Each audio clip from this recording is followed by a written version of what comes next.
This one?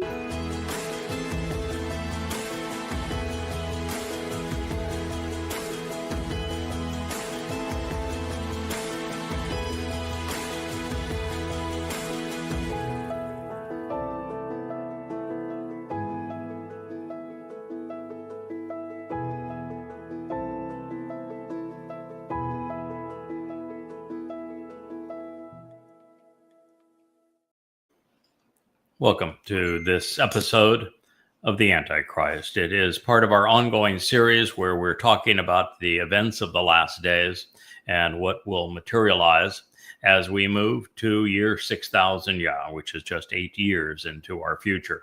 We're here with Leah. We'll bring her up, I'm sure, on screen momentarily as part of this program.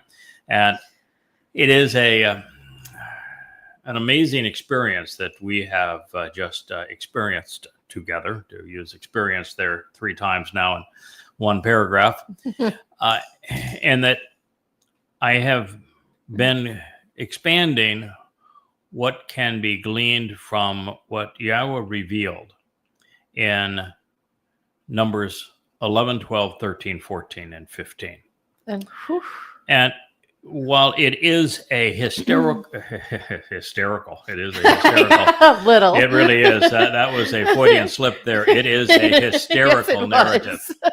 All of it is hysterical. Hysterical and historical. And also historical. Yes. The two combined.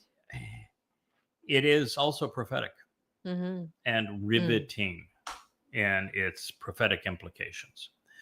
Both, in fact, all of it, with 11, which is the meltdown of the children of Israel and the subsequent rebellion. It's the Moshe's response to it, where Moshe just flat out gave up and blamed God. It's like, kill me now. Obnoxious These nature people are of impossible. Israel. So what it says is that Moshe himself said, no one can relate to these people. No one can lead these people. These people are obnoxious. They're impossible. And I want you to kill me because no one can do this job. I know how you feel. That's a pretty strong language. And Yahweh, by the way, didn't disagree with him. He actually concurred with him. And then he provided Moshe with the solution, which was a couple of guys. I got a guy or two. They would be Eldod, God's beloved, and Midod, the one who supports Dod. And we move from there to one of the most misunderstood prophecies, really, in the Torah. And it is the story of how Miriam went from being an insider, even considered a prophetess, for leading the women's chorus of the Song of the Sea. And she and Aaron decided to plot against their brother, Moshe, by attacking his wife. And then once they had crippled him in their view by denouncing his wife, they went about saying that we too speak for God, which is a totally correct presentation, really prophetic presentation of what we have endured quite recently with a mother goddess cult, demeaning my wife and then claiming to speak for God. And we studied God's response to that, which is to say, hell no, you don't. And it was really emphatic as to how God responds to those who claim to speak over and around and against those he has chosen to convey his testimony to his people. And one of the most prophetically important narratives ever uttered, particularly for our time. And we had thought that pretty much put the rebellious mother goddess cult that had risen in our midst to bed.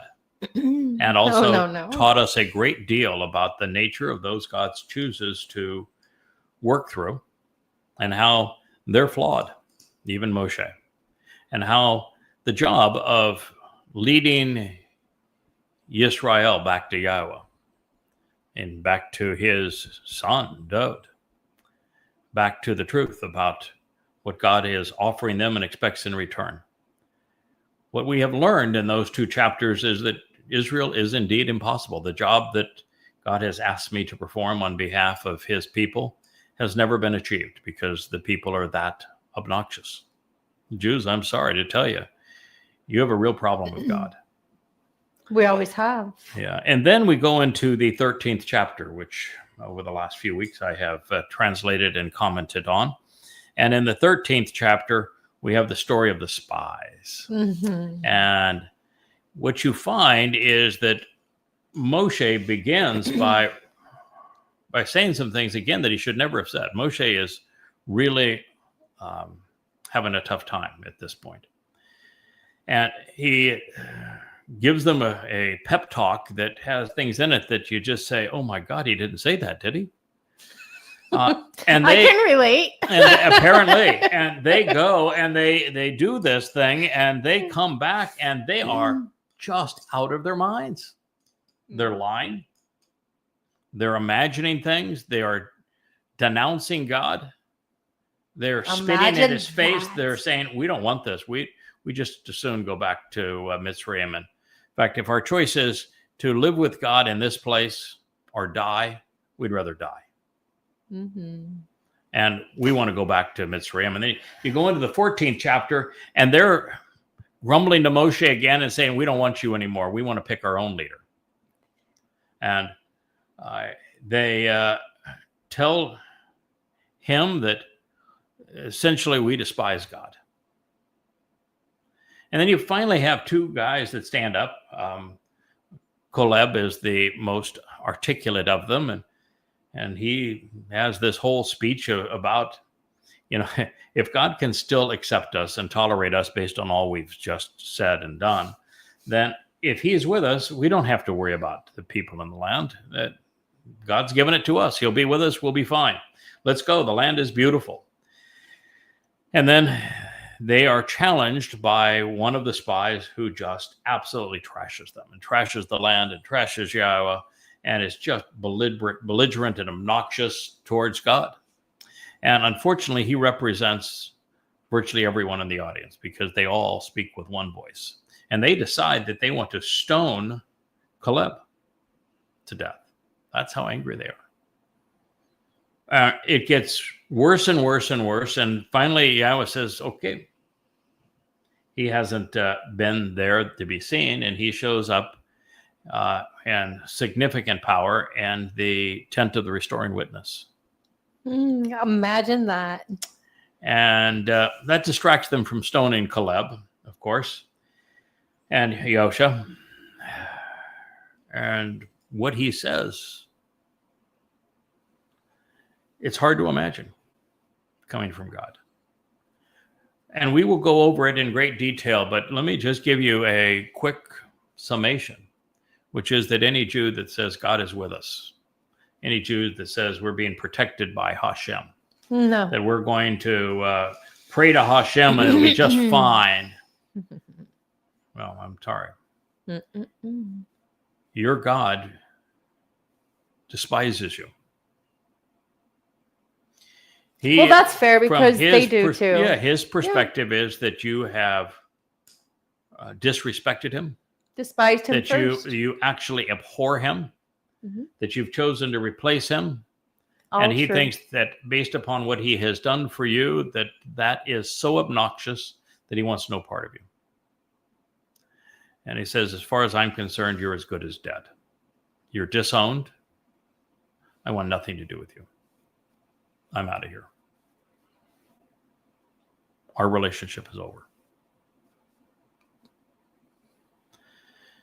So you need to know that's the story of God's relationship with Israel. It was over. She sounds like a horrible woman. Then God comes up with a plan. The first time with Moshe and the couple chapters prior to this, he said, don't worry, Moshe, I got a couple of guys. We're going to get this resolved. Well, in this case, he says, I got a guy. One guy. I'm going to fix this with one guy. And unlike all of the detailed analysis of how each one of you came out from one of the tribes of Israel, my guy's not a Jew. My guy's a goy. I'm going to make one goy greater than all of you. I'm going to accomplish more with one goy than I could with a lot of you. And with that one goy, I'm going to bring a multitude of you back. That's what it says. It is a gut-wrenching discussion. One of the most powerful I've ever been part of as I translate it. And I still have to finish the 14th chapter because the 15th chapter is astounding because God will get into more detail as to how he's going to reconcile his relationship with these people that he has given up on through the lamb, through the bull, through the goat. And then he condemns that man who is out uprooting his trees. And we will speak at length as to what those trees represent and why that man had to die. Solving the most difficult passage there is in the entirety of the Torah in the process. It is amazing what God is revealing to us at this time on behalf of his people. I shared something with you not too long ago, within the last week, that I want to repeat. I've been doing this for 24 years, virtually every waking hour. I do it anywhere from 10 to 15 or 16 hours a day. I do it 6 days and 7 days a week, typically 7. And I will tell you that in the last few months, particularly in the last 6 months, I have learned more than I did in the previous 2 years. And in those 2 years, I learned more than I had in the previous 22 years. There's just something about building a foundation of knowledge and of understanding, and how once you have it, you're able to read the words that God has communicated, and they all just come to life. Every nuance falls into place. Every picture, every shade, every stroke of every letter begins to resonate, and you know exactly what God is conveying. And this is the story. You can only do that if you treat Numbers. You can only do that if you treat the Torah ethically. Yeah, you have to treat the Torah literally as a living entity. That it is your teacher, and that it is not a book to write over in the sense of the Talmud, or twist, or pervert, or to think that you can outwit God.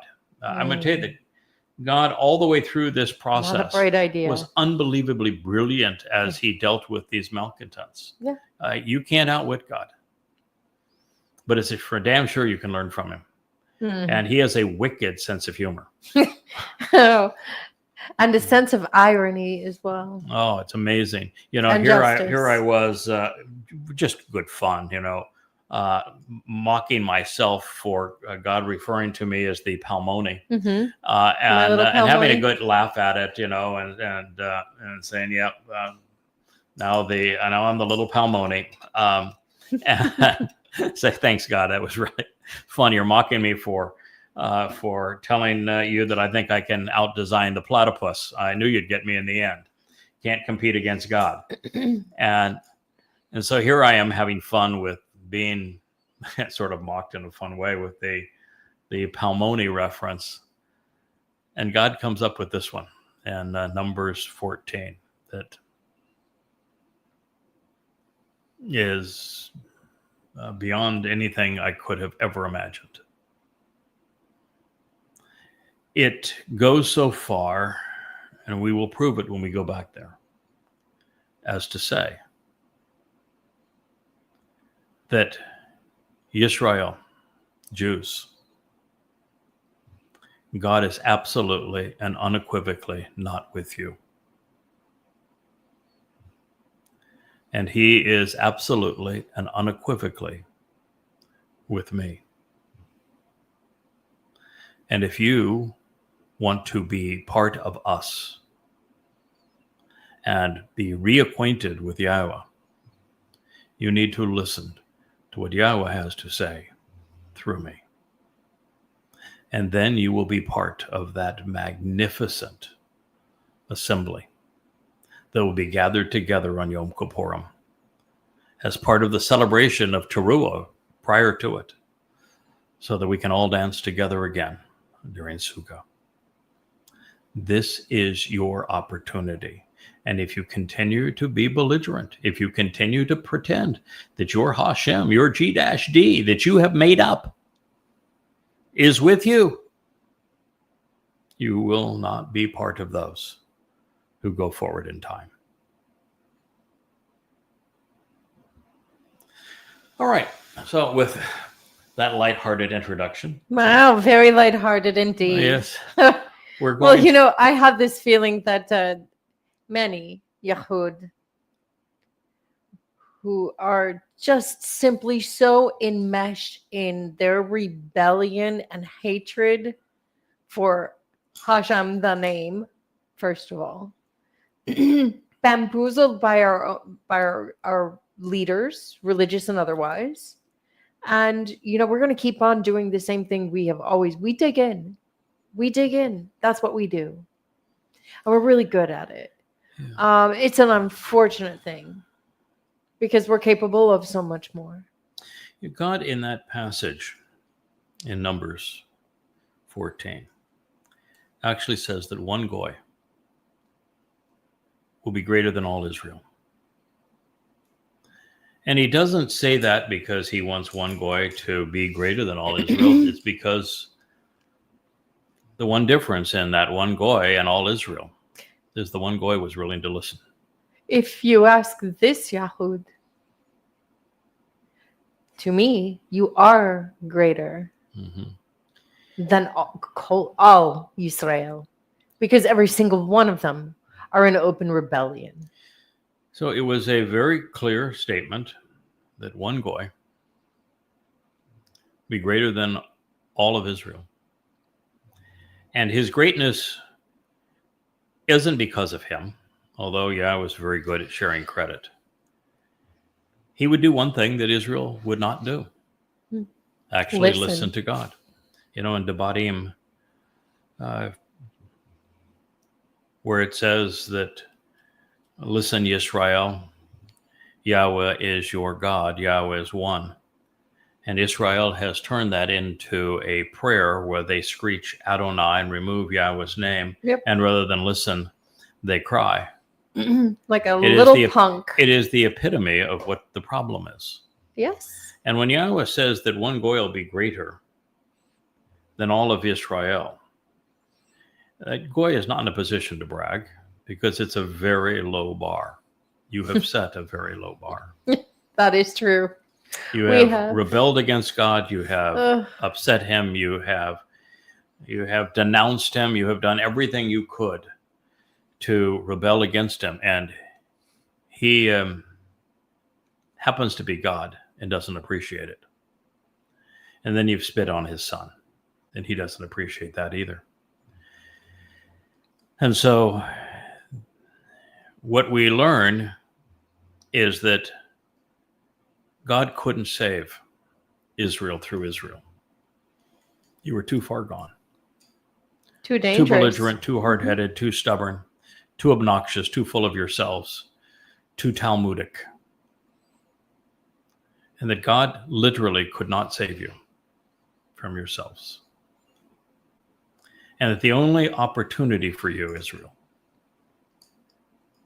was for God to partner with a goy, with somebody outside the tribe. Not because that goy was special, other than he was unique among men. And that when Yahweh called, he said yes. When Yahweh asked, he agreed. When Yahweh then requested more, he said, let's go. And he's been there every step of the way. And he continues to learn. He continues to share. And with the seven spirits of Yahweh, he is really no longer just a man. He is hope.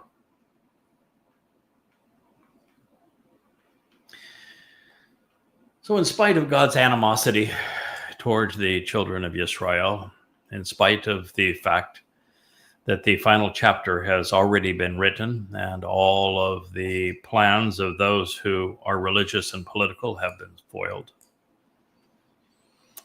these very thoughts are reverberating in the minds of the religious and of the political, especially the leaders the world over.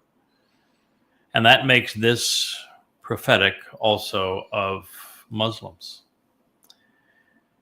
We read in the 83rd Mizmor of Dod, speaking specifically of our time. He spoke specifically of the treaty that's going to dissect Israel in the previous statement. He said specifically that there will be those screams, Palestine will be free, that Israel will exist no more. Dod was a prophet. He knew what he was talking about. And now he says, those are the ones who said, we want to steal. We want to have control over. We want to take possession for ourselves of that which is associated with the pasture and abode of God.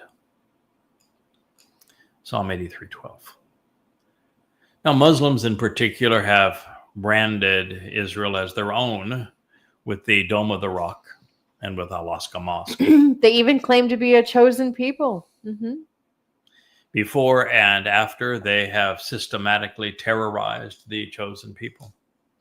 And after the next year, Trump will have taken the land by promoting the two-state solution, which narrows Israel at the waist, also assuming that America has the right to assert its control over God's home and do with it as he pleases.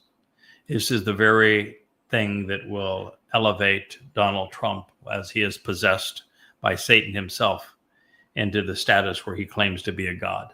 Because if he can take God's land, if he can impose himself as the supreme leader of Israel, which he will do, then he can claim to be God, which he will.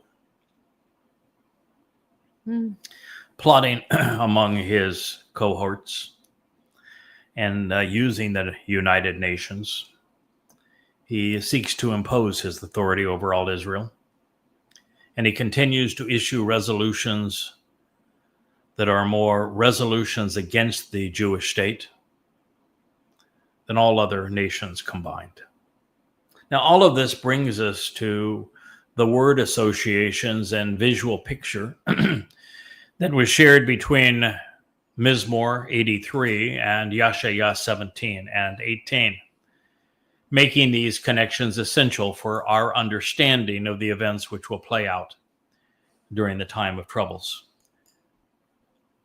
This reads, my God, Dod is speaking to his father, I want you to initiate the process such that they become like dung, like a rolling ball of idolatrous feces, spinning like a tumbleweed in a whirlwind.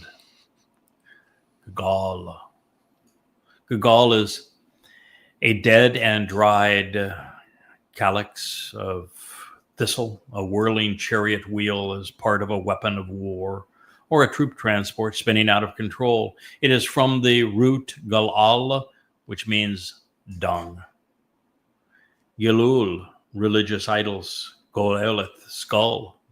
Gula, a basin, vessel, or bowl. And Galil, circuitous. Galah, to expose, reveal, and remove. And Galal, to roll away. Like the puny dead sticks and stubble that are bound together in the approaching presence of the Spirit, of the Ruach. Song with lyric, Psalm 83:13. Now, this word picture is especially vivid. And it is so similar to the one drawn in Yashayah 17 that we'd be wise to see them covering the same swath of history. And since that is the case, the scene has been Well, considerably clearer, with new insights revealing the identity, the characteristics, and the motives of the perpetrators at this time that are haunting Israel. Now, I personally am seldom cautious, but this is one of those times. There is an aspect of an association with Galal, the rolling ball of idolatrous dung, that is spinning in a whirlwind, which is heartbreaking.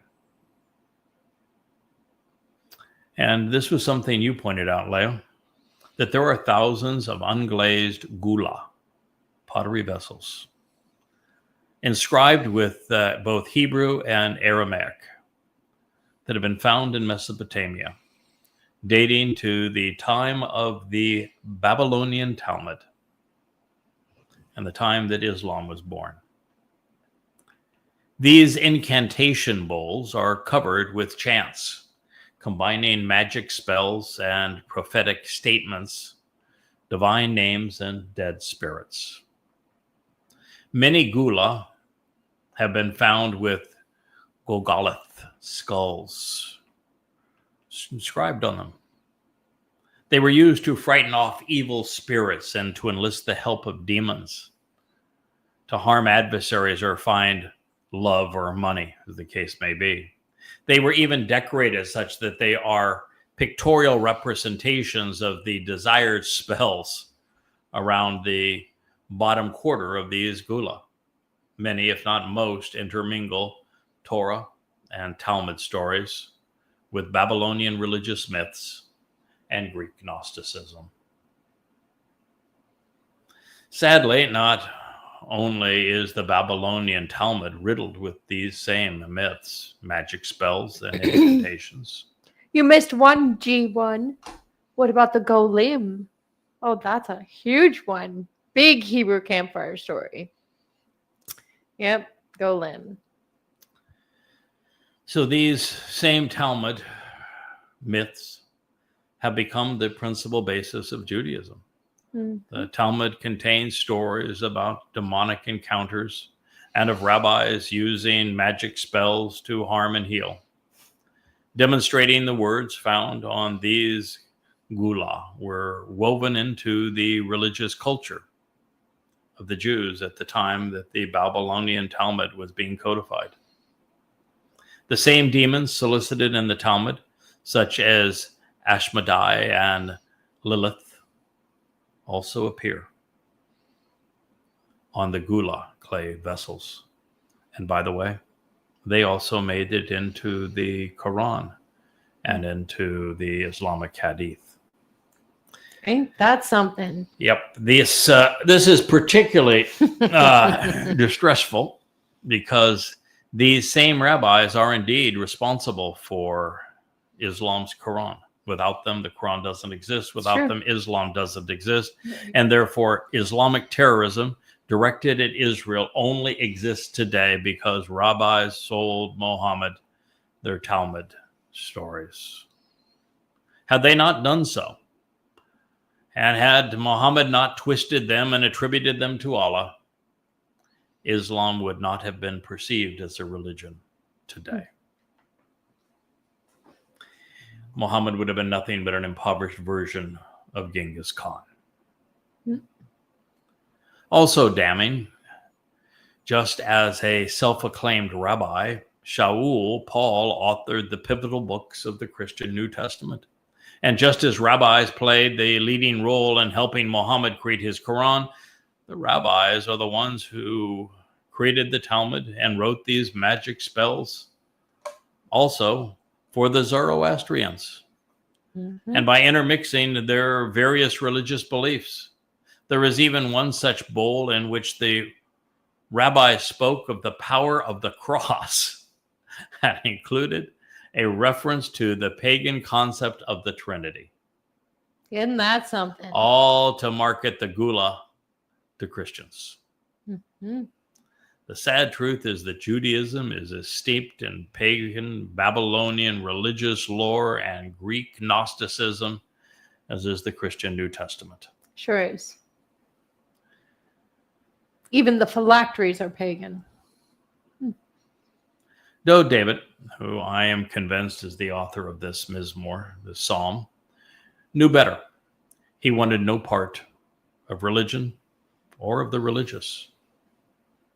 He wrote, "Just as fire purges and removes the wooden thickets, and as flames set ablaze the hills, so in this manner pursue them with your tempest, and with your strong and fulfilling wind that brings this to a righteous conclusion, bewilder and dismay them." Psalm 83, 14 and 15. This is an example of you don't know until you know. That's right. You'd read these words, oh, this is all just symbolic, and Dode is waxing poetic. No, he's not. No way. He's actually describing an event in future history. Yes.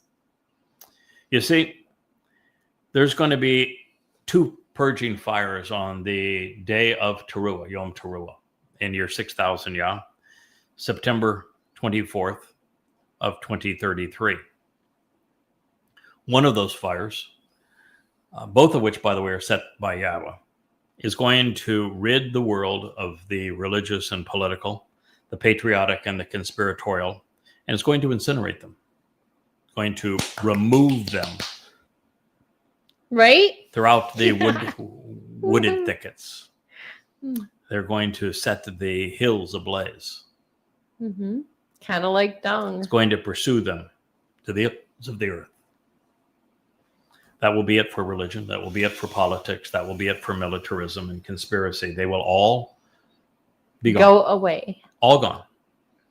And God, at the same time, because remember the dung and the whirlwind, he's going to turn those people into fertilizer so that the land can be restored to the conditions found in Eden. Fertilizer is very good for growing stuff. It is. Yeah. So this is precisely what's going to happen. Now, there's another fire at this time, also ignited by Yahweh, with Eliah doing the role of master of ceremonies. And it is the fire that is set beneath the carcass of the Adamah Parah. That's right. This bloody red bull who is productive. And that one will purge and wash clean, because there'll be a torrent of water released by Yahweh under the Temple Mount beneath the Adamah Parah, is going to purge and cleanse the adulterous woman that is Israel, so that she can be betrothed to her returning king, who is David, who is returning in 10 days. This is the most spectacular event in human history that we are describing here. Leah is convinced that it is the great day of Yahweh. Yep. Well, I am still of the contention that the great day of Yahweh is when he returns with Dode, and he is in a position to marry his son to Israel.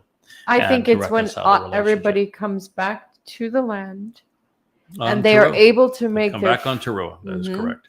And he gets to hear the great oratory of Eliah, who he dearly loves on Towrah, and he gets his second son to offer his corporeal body to fulfill a Moed Mikra. Yeah, this is the family reunion. He rids the world of all of the adversaries and all of the religious who have annoyed him up to this point on Towrah. All gone. He terraforms the earth back into the conditions of the Garden of Eden. Yeah. On Towrah. He purges his people so that they can be reconciled in their relationship with him. On Towrah. It's a pretty good day. It is an awesome day. It is. It's an awesome day. Awesome. So, it's a big deal. It's a very big deal. Yeah, it is a very big deal. And Yahweh can call me a girly cow if he wants to, just for the opportunity to participate in this day. So that is what we are speaking of here. And God is saying, or Dode is saying of God, that your strong and fulfilling wind will bring this to a rightful conclusion. This is the conclusion. This is 10 days before he returns. And the conclusion is us entering Sukkah after he returns with his beloved son, Dode, on Kippurim. These 15 days, this is...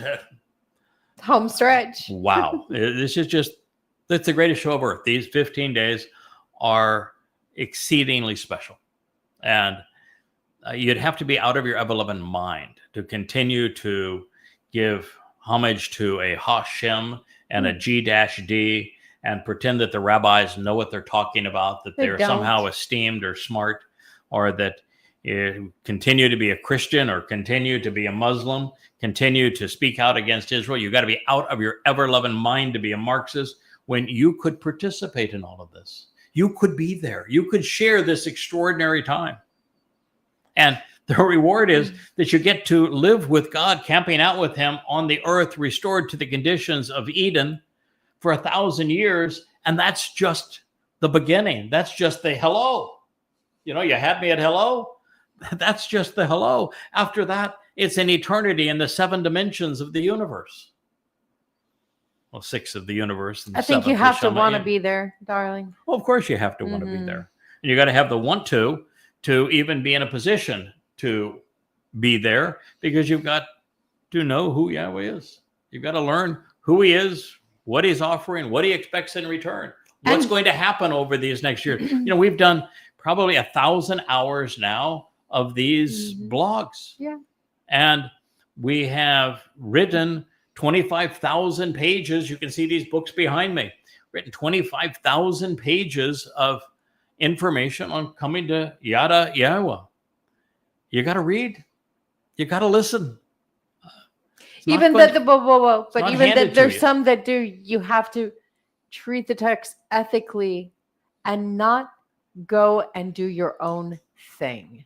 That's something you know a lot about. So if you plan to do your own thing, don't bother.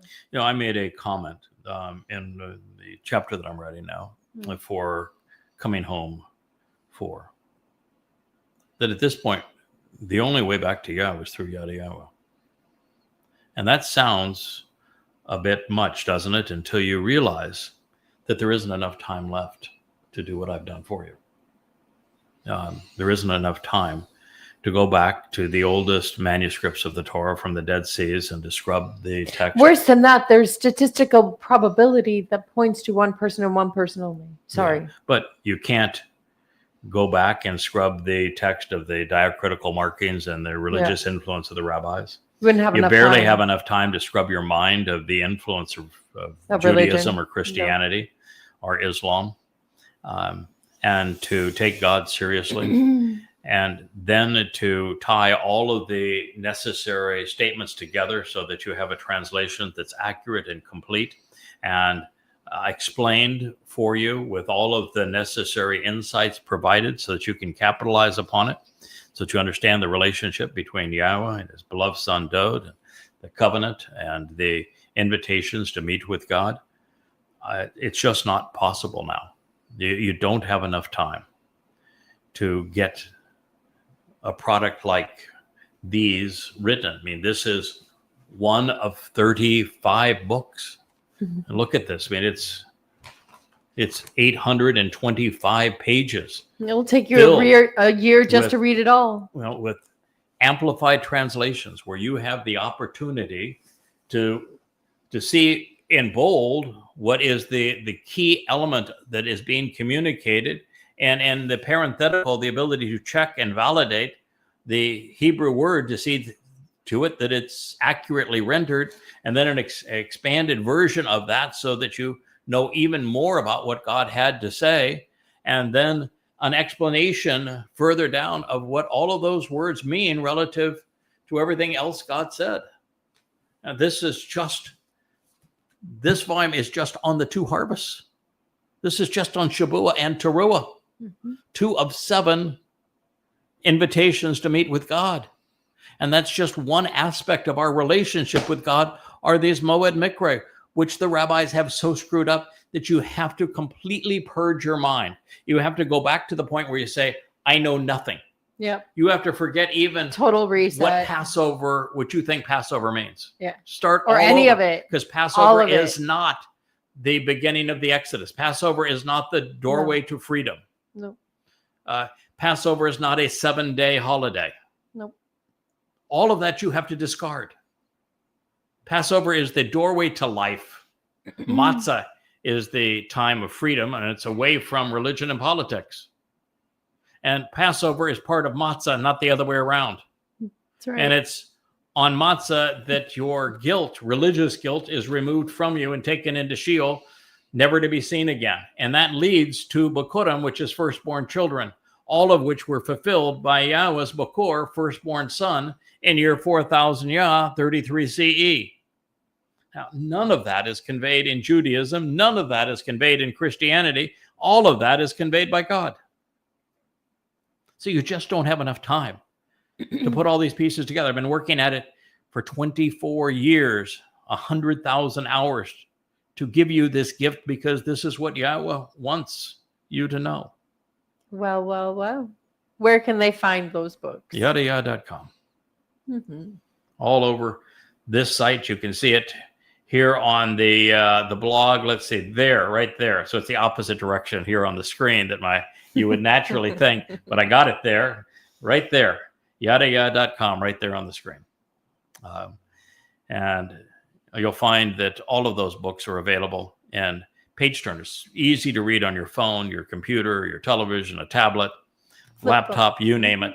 It's there for you. And it's even integrated with these blogs so that you can listen as you read. So with your strong and fulfilling wind that brings this to a rightful conclusion, this is the conclusion. This is the last 15 days of the world as we know it. And matter of fact, Towrah marks the end of the time of Yaakov's troubles. This is the beginning of forevermore. This is the beginning happy time. Happy ever after. You know, the old line from so many of the wonderful children's stories, happily ever after. Yes. This is the beginning. It's the first day of happily ever after. Yeah. And it will, of course, be wonderful for those who are included, and it's going to bewilder and dismay the religious and the political. So this is actually prophetic of the way Yahweh has promised to incinerate the religious terrorists besieging Israel on Towrah in year 6000 Yah. And if you are part of that Jewish community again, and you think that you're 197 years away as opposed to 8 years away from year 6000 Yah, surprise, surprise. You listen to the rabbis. Maimonides was an idiot. Yep. He based his timing not on the Torah genealogies, not upon Dode's explanation of when he was not fulfilled, upon anything Torah. No. So that I know exactly when these things are going to unfold, because I've done the study and I trusted what Yahweh had to say, and particularly what Dode had to say prophetically. He based his on the sanctification of the moon. Yep. And the magic number 19, because, well, he was beholden to the Muslims, and that's their magic number. And of course, you know about the sanctification of the moon in Islam. So he was a bunch of loonies. He was off by 197 years. And oh, by the way, his 13 principles of Judaism, every single one of them is horseshit. Yes. Sure. Thank you. Okay. So the religious, the political, the militaristic must be purged for life to return to the joy experienced in Eden, and God's going to do that. Unlike God's children who revere and respect him, Yahweh's foes will come to fear him. And yes, before they are judged and condemned, they will be confronted with the name they have denied and they sought to obfuscate. Removing Yahweh's name from his testimony and common vernacular of the religious mindset is the single most shameful thing the religious and political have ever done. Oh, yes. And so Dode's not pleased with them. And the thing I like about Dode and thing I like about Yahweh is no nonsense. Very much. He is not accommodating. He doesn't want to save everybody. Thank goodness. He is not trying to fix this situation. It says, fill their damn faces with shame, such that they finally inquire about your name. That's right. Even Wookie agrees. Yeah. Okay, Wook. Even That's smart Wook of you. agrees. Wook is a good listener. Wook's going to Shamayim. Got a reservation there, pal? I got a paw on the door already. Yeah. I know a guy. Yeah, he does. Before it is all over, the religious and political will be acquainted with Yahweh's name. It'll be too late for their benefit, but it's important that they know who they were conspiring against and who is responsible for their ensuing fate. There are so many pictures now on social media of particularly of the Muslims who abducted and raped and tortured Jewish boys and girls and hauled them back into Islamic Gaza on 10/7 of 23, celebrating the carnage and their savagery and sadistic behavior. And then when the IDF eliminates those who perpetrated them, they said, it's recompense, and they said, that this is justice. And I always respond and say, no. Killing them is not justice. Killing them is not recompense. No. Those who perpetrated such grievous harm, raping, torturing, abducting children, babies, mothers, gouging fetuses out of mothers and holding them up while the mother is still alive, cutting them to pieces. They will be tormented sevenfold for what they did before they're sent to hell. So they should be humiliated, Dode writes. They should be ashamed. They should be embarrassed. They should be mortified, feeling horribly guilty. And they should be so nervous that they tremble in fear for all remaining time, forevermore. I think they're pretty emboldened at the moment, but... So let them be anxious and confused. Let them be disgraced and ashamed, and then lose their whereabouts, causing them to vanish while allowing them to waste away. Those who have spoken ill of Israel, Marxists today, of which you have a huge percentage of the youth today. Oh, yeah. Muslims, 2 billion of them, who are resolutely not just anti-Semitic, but given the opportunity would kill and torture Jews. I'm sure. The political leaders of the world, the Christian church and Christians who wrote that Jews killed their Jesus and have demonized them and have dehumanized them and have tortured them and subjugated them. Dode's view, as is God's, is that there will be a terrible price that they will pay for what they have done. They're going to waste away. They will have squandered their lives. And they're going to live forevermore in shame. Life in Sheol will be more about being humiliated and ashamed, embarrassed, and even mortified than anything else. There is no torture, just constant humiliation.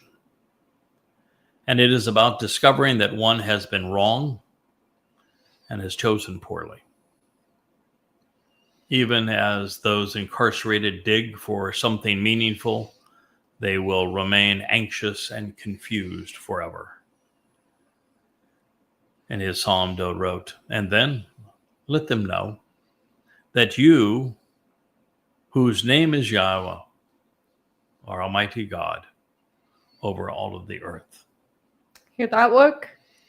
Yahowah. That's right. Is God.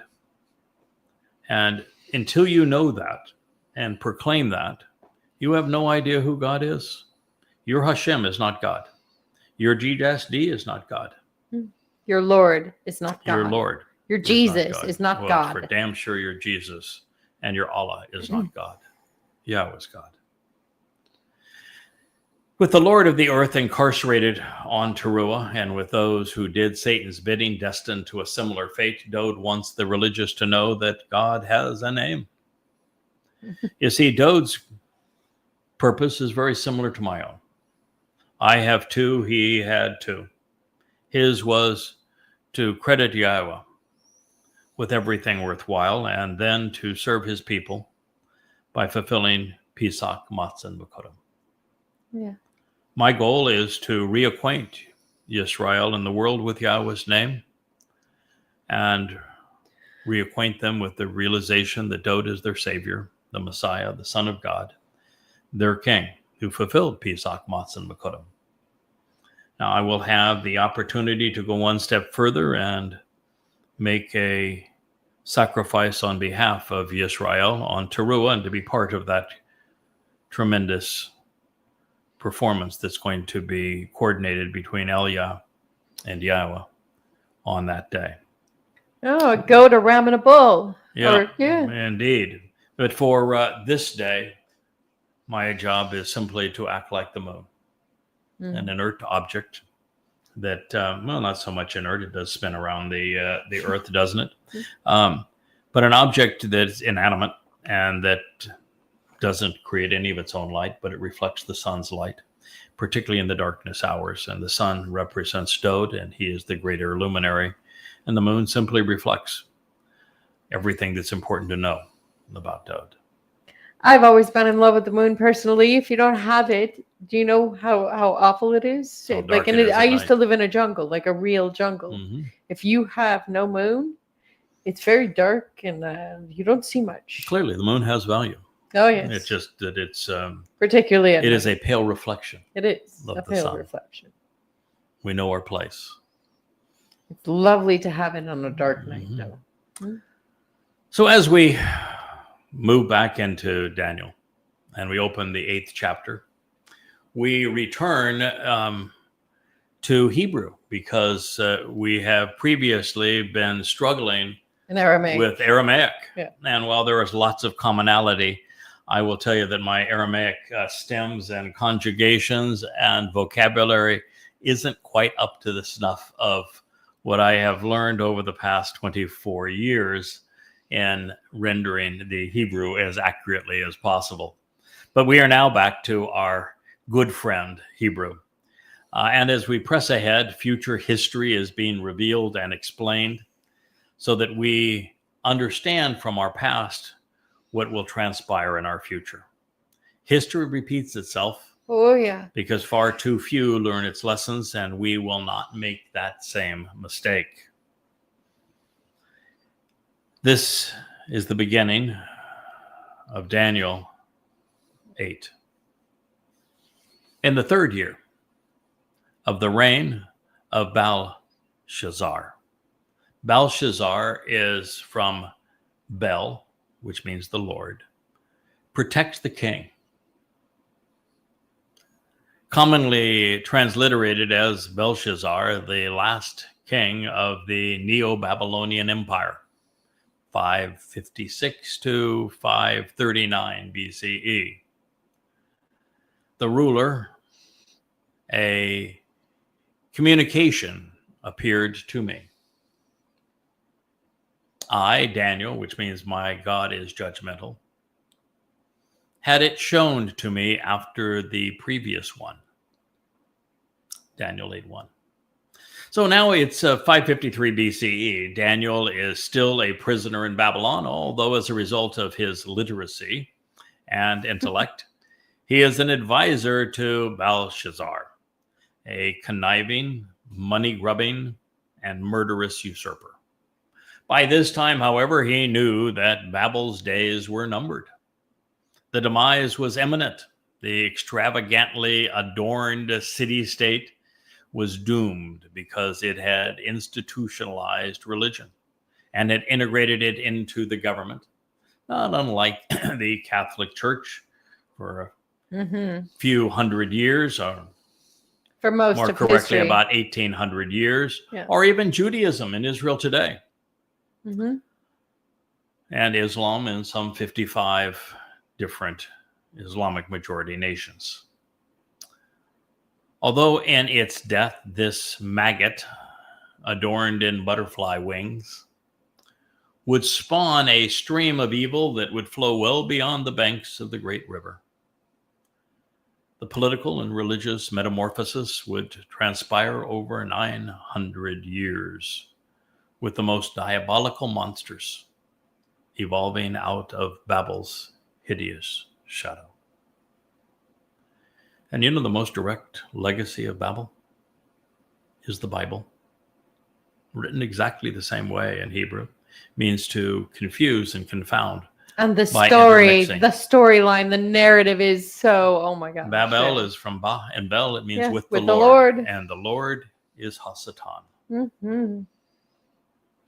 As we have noted in Daniel's case, he was principally a reporter. He could not fathom what he had seen, never did. It would be left to us nearly 2,600 years later to interpret the images he had observed. So on this occasion, Daniel isn't retiring for the evening, lying on his bed at night, seeing the revelation in his head. He has been taken to the scene of the action and is now an eyewitness. And while I was viewing the revelation, it came to exist as I was looking that I was in a citadel in Shushan. Shushan is exalted lily or lotus flower, a blue color of a large Egyptian water lily, which covered the walls really throughout Babel. It was considered sacred in Babylon. It looked like lapis lazuli, yeah. It's transliterated as Susa. It's the capital of Elam in modern southwest Iran. Mm-hmm. From Shush, to exalt, Mm-hmm. which was in the province of Shushan. Elam. Oh, Elam. Yeah. Elam, to conceal, set between the Zagros Mountains and the Persian Gulf in modern Iran, running parallel to the Gulf, the Tigris River, and the Iraqi border, within the adjacency of the Strait of Hormuz to the northeast of at the mouth of the Euphrates. Then I saw that I myself was in the revelation at the waterway of Ulay. Daniel 8:2.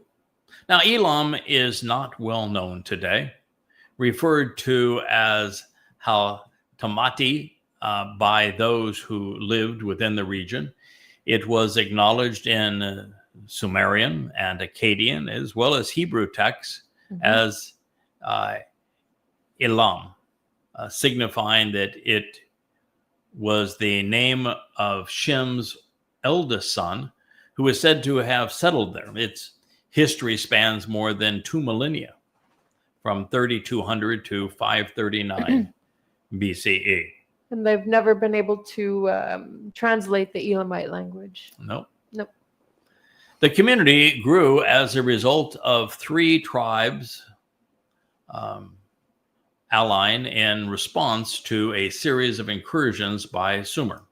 Sumer was what we call First Babylon, the civilization which developed around at the time, at the mouth of the Euphrates River. This is where Abraham and Sarah emerged on their way to the promised land. It's what the place that they left, which made them approachable by God.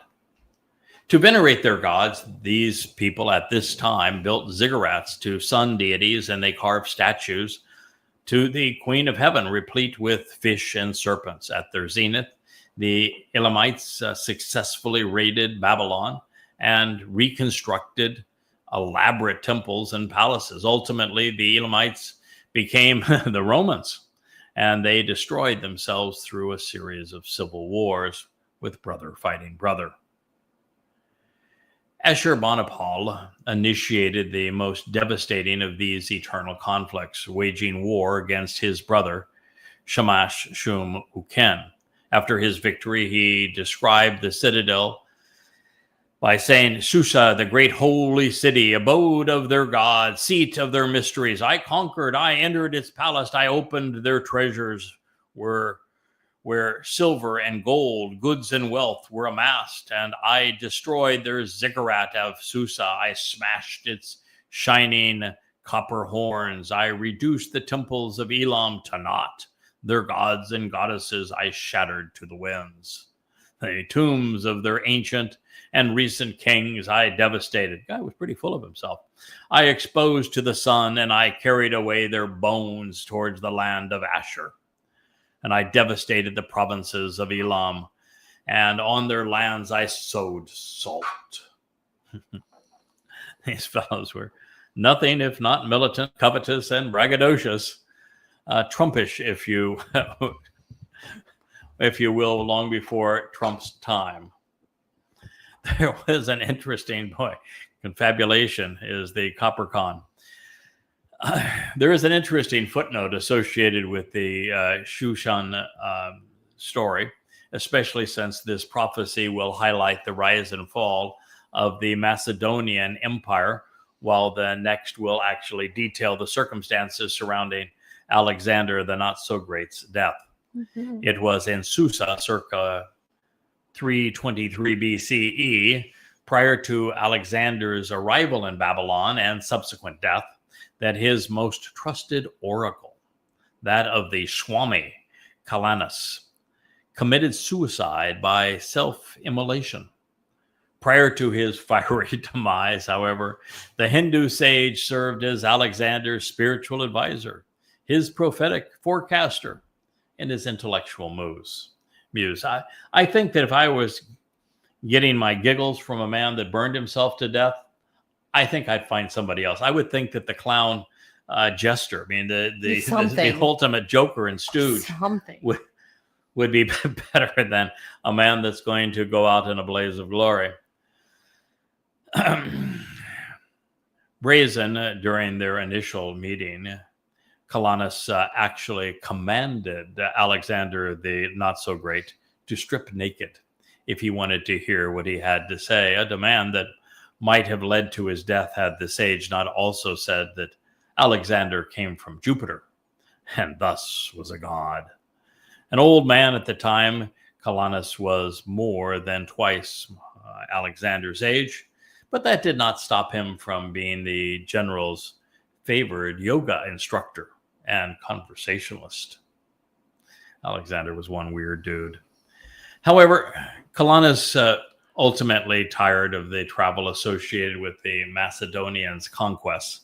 So just before going out in a blaze of glory in Susa on a pyre constructed by General Ptolemy, Kalanas told Alexander, "We shall meet in Babylon." It was considered a prophetic announcement of the location of Alexander's impending demise. Continuing with the vision Daniel was witnessing in this place, it is helpful to know that it will soon reveal that this ram represents the Medians because they became Persians following their conquest of Babylonia. Then I lifted up my eyes, and I was observant, and behold, a large ram, a powerful leader, a formative ruler, an important governor, someone who shepherds a substantial flock from Mael, male lamb, upright pillar, doorpost, and leader, and Ul, contemptuous, prominent, and wealthy. This is now corrected from 4Q Dan of the Dead Sea Scrolls. One standing out in front of the stream. And upon him were two horns, and the horns were high, they were mighty, and they were conceited. But the one was more exalting and more power-craving than the other, and the more arrogant and domineering one ascended, the former at the end. Daniel 8:3. Well, this is a depiction of Media Persia and how working together they throttled Assyria before conquering Babylonia. But the Median kingdom was but a candle in the wind compared to Persia under Cyrus the Great. The famed Persian would go on to profoundly influence the known world. Fitting with the prophecy, few characters have been as arrogant or domineering as Cyrus. He would say of himself, "I am Cyrus, king of the world." Nose in the heavens, he claimed, "I took up my lordly abode in the royal palace amidst rejoicing and happiness. Murdoch, the great lord, established his fate for me, a magnanimous heart of one who loves Babylon." I'm sure Murdoch was quite involved. This is from the Cyrus Cylinder 539 BCE. lovingly brought to you by Marduk. Yeah, and their horns look exactly as described. There you go. Exactly. There's Mardukum, yeah, of Cyrus. Yeah, he was Incredible, huh? malevolent narcissist and covert psychopath. He would have been the bull totems. Yeah. Mm-hmm. Mm-hmm. He was a much more accomplished version of the arrogant Trumpster. Yes. The Persian military was particularly effective, especially adept at being horsemen, swordsmen, and archers, justifying the use of naga, piercing and goring, in this next statement. Even the depiction of Cyrus as an AL ram seems appropriate because he was a powerful leader, a man who viewed himself as a shepherd both of his people and Yehudim. Compared to most, he was reasonably upright. He was prominent, he was wealthy, and he served to open the door to Israel's return. Also accurate, Cyrus would stretch the borders of the Persian Empire in every direction except toward the east. He expanded southward to the Arabian Sea and Persian Gulf and northward toward the Scythians and to the Caucasus, even encircling the Black Sea. The western edge of his empire included Egypt, much of Libya, and the southern edge of the Mediterranean. He would rule over Turkey and most of Macedonia and the northern rim of the Great Sea. So this will be our last passage to unpack in this particular program, and we'll return to this testimony in our next episode. I saw, accordingly, the ram attacking by goring westward, northward, and also to the south. And there was not any beast that could withstand his presence. None were spared from his influence. So he acted as he pleased, and he was exalted and became great. Daniel, my God's judgmental, Daniel 8:4. So in the Torah, sheep follow Yahweh's shepherds, while goats are typically cast into a bad lot and often represent an independent and rebellious, headstrong and aggressive attitude. While Cyrus was belligerent and full of himself, at Yahweh's request, he was generous towards Israelites, especially Yehudim, who were held captive in Babylon. Of them, he would continue to record on the Cyrus cylinder, "I have given leave to as many of the Yehudim that dwell in my country as please to return to their own country and to rebuild their city and to build their temple of God at Jerusalem on the same place where it was before. I have also sent my treasurer Mithridates and Zorobabel, the governor of the Yehudim, that they may lay the foundations of that temple. I require also that the expenses for these things may be given out of my revenues. Moreover, I have also sent the vessels which the king Nebuchadnezzar pillaged out of the temple, and I have given them to Mithridates, the treasurer, and to Zorobabel, the governor of the Jews, so that they may have them carried to Jerusalem and may restore their temple of God." End quote. It's quite a statement, isn't it, from a historical document, and realizing that there are those who say that Jews don't have any claim to the land. Well, this was written in Babylon by the most famous of kings. Mm-hmm. But you don't get any more famous than Cyrus. And he's talking about the Jewish and Israelite claim to Jerusalem and to the land and to sending them back to build the temple on the Temple Mount. Pretty extraordinary, right?